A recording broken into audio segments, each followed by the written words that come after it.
টানা ৪ দিনের বৃষ্টিতে কুড়িগ্রামের সকল নদ নদীর পানি বৃদ্ধি পেয়ে তীব্র হয়ে উঠেছে ভাঙন। এ নিয়ে বিস্তারিত জানাতে যুক্ত হচ্ছে সহকর্মী জুয়েল রানা। জুয়েল, কয়টি এলাকা প্লাবিত হয়েছে, বর্তমান পরিস্থিতি কেমন জানাবেন সব মিলিয়ে?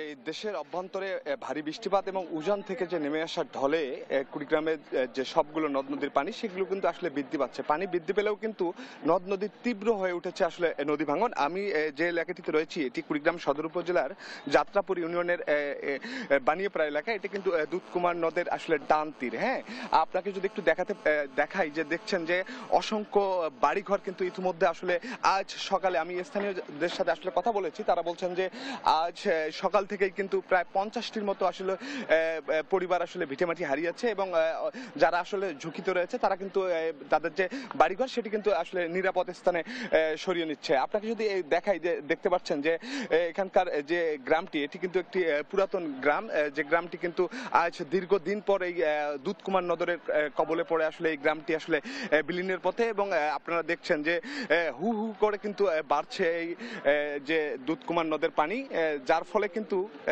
এখানকার মানুষ কিন্তু আসলে অনেকটা দুশ্চিন্তায় পড়েছে। এছাড়াও আমরা এখানে এসে দেখেছি যে এত ভাঙন থাকলেও কিন্তু স্থানীয় যে পানি উন্নয়ন বোর্ড তারা কিন্তু আসলে এখন পর্যন্ত আসলে কোনো ভাঙন রোধে আসলে কোনো ব্যবস্থা নেয়নি। আপনারা দেখছেন আমি এই মুহূর্তে একজন এখানে জনপ্রতিনিধি রয়েছে, আমি যদি একটু জানতে চাই যে আপনি একটু বলবেন যে কেমন ভাঙছে। যে আজ থেকে শুনলাম যে স্থানীয় লোকজন বলছে যে প্রায় 50টির মতো পরিবার আসলে ভিটামাটি হারিয়েছে। আপনার কাজ হচ্ছে কিনা একটু বলবেন? আমি যতটুকু জানি যে এর আগে প্রায় এই গ্রাম থেকে, বানিয়াপাড়া গ্রাম থেকে প্রায় 500 অধিক বাড়িঘর বিলীন হয়ে গেছে ভাঙনের কারণে।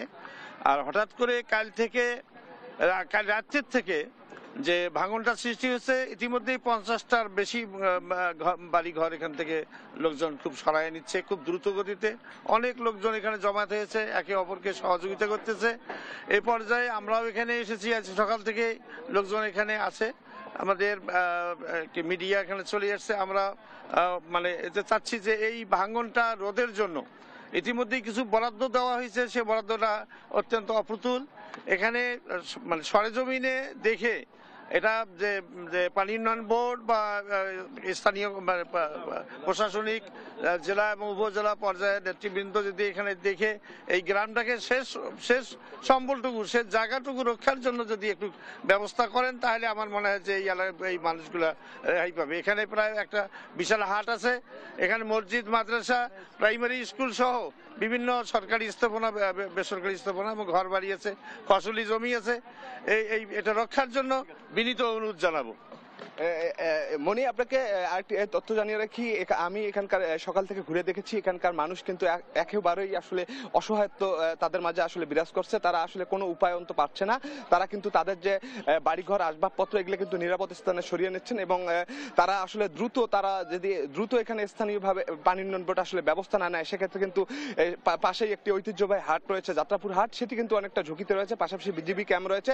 তারা বলছেন দ্রুত ব্যবস্থা নিলে কিন্তু এই হাট, বিজিবি ক্যাম্প সহ স্কুলগুলো আসলে এই দুধকুমার নদের বিলীন হতে পারে, এমনটাই কিন্তু স্থানীয়রা বলছেন। মনি, এই ছিল ভাঙনের সর্বশেষ।